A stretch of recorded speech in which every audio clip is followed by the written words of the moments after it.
The hummingbird's tongue is about twice as long as its beak, so it can reach deep into a flower.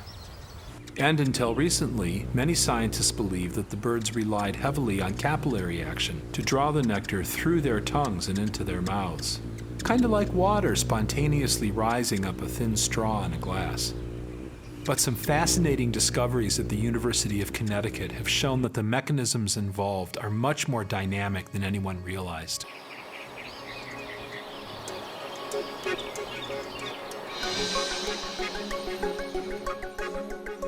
The hummingbird's tongue is actually a nectar trap, equipped with a pair of narrow tubes that taper sharply.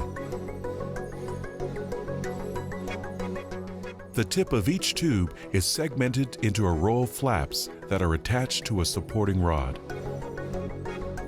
When the bird isn't eating, these flaps form two rows of closed loops that fit compactly into the beak.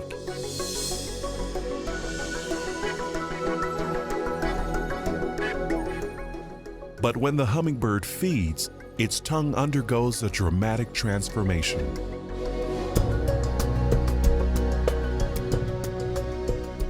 Inside the flower, the tongue extends to make contact with the nectar.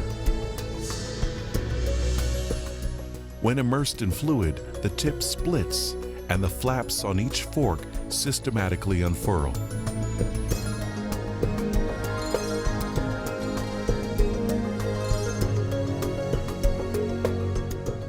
Then, as the tongue is withdrawn, the flaps close tightly to seal and capture the nectar for delivery into the bird's mouth.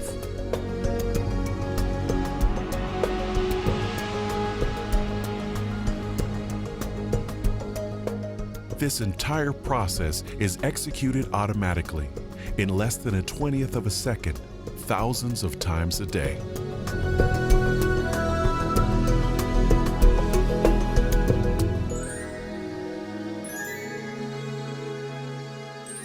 From flower to flower to flower to flower, this brilliant iridescent body, there's a kind of jewel-like quality that they have.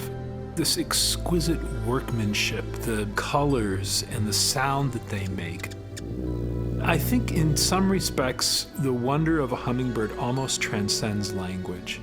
And we respond to what we see at a level really, you could say, deeper than rationality. I mean, it's not irrational, but it's almost like responding to the work of an artist.